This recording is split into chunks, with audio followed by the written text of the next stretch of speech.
Hello, good evening. I thought I would just share a little bit of my own story with regards to diastasis recti or diastasis, depending on what country you're in. So I was expecting my third child and started to think that things didn't feel quite right in my abdominal wall compared to what they had done pre-babies. I would never said I had a six pack or a particularly strong abdominal wall before I had kids, but it definitely felt different. I had my first two children. My eldest is nearly 12 and my second eldest is 10 now. So there's an 18-month gap in between them. So in terms of kind of risk factors for diastasis, there are quite a number.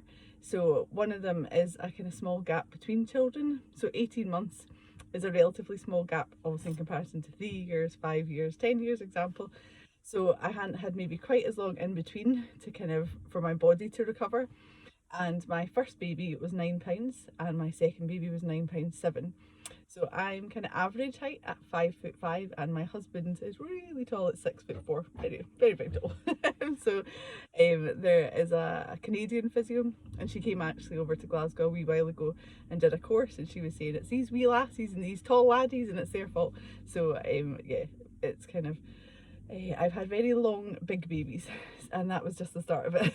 They just got bigger and bigger and bigger. So yeah, so by the time I was on to my number 3, and our third, like maybe a lot of other couples, was a wee bit unexpected, but in the sooner department. So my third was born 16 months after my second, so it was a wee bit sooner than expected, but she's a blessing all the same. So by the time I was expecting her, I was starting to think, things just don't feel right.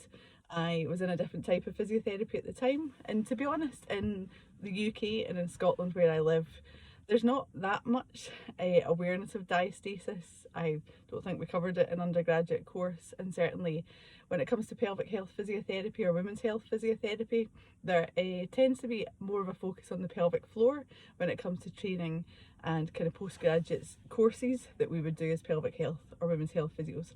So I didn't actually know that much about it until I was doing a course. And after that, I started to think, I definitely have this. And when I gave birth to my third child, Beth, who was £9.8, I just kind of felt by that point I was falling apart. So I had extreme pelvic girdle pain, which I think was partly contributed to with having a diastasis, because I didn't have the force closure, the kind of strength in my abdominal wall to support my pelvis. And I also had quite a bizarre, kind of a weird bump, and when she was born she actually had issues with hip dysplasia and had talipes, so her kind of like ankles were kind of pointing in. And I think a lot, I surmise, I don't know if there's evidence, I'd have to look it up actually, that because I had diastasis she wasn't supported in my abdomen and my tummy, maybe as much as like my first and second had been.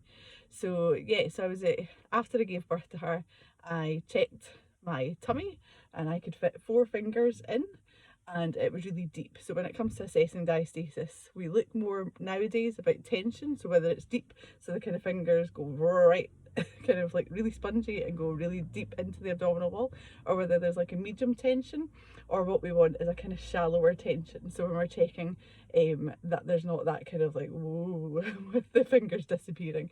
And it tends to be in terms of rehabilitation that as the abdominal wall and the connective tissue strengthens, that feeling, that tension gets better, goes from kind of deep or medium to shallow, and also often in combination with that the gap gets smaller as well. So I probably have about a kind of 1-2 finger gap now, but I have a functional core.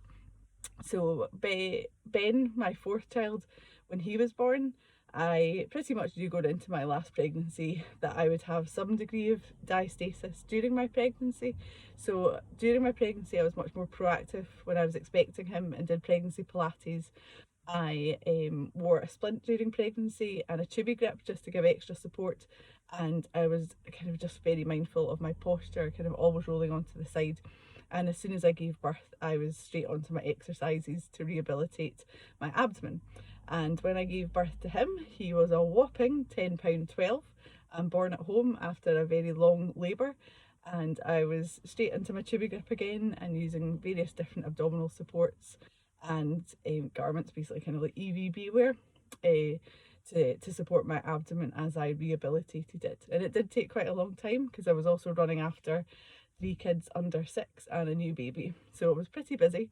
But what I say to women is you have to do little and often, or get creative. When I had Ben, I had a good friend, a couple of friends actually, who used to come to my house. Sounds a bit crazy, but at 6:30 in the morning to do Pilates, because it was a time that I could get a wee bit of time to myself, and my husband looked after my kids while I did at least one set of exercise, and then another couple of times during the day did some of the other exercises. It did take quite a while, but I rehabilitated, and I would say now, in terms of kind of diastasis, I don't have any diastasis. It is a condition or an injury that can be rehabilitated. It's just knowing the things that are potentially maintaining it or worsening it, and the right exercises to help treat it. So I hope you found that interesting, about my story with regards to diastasis recti, and a little bit about myself.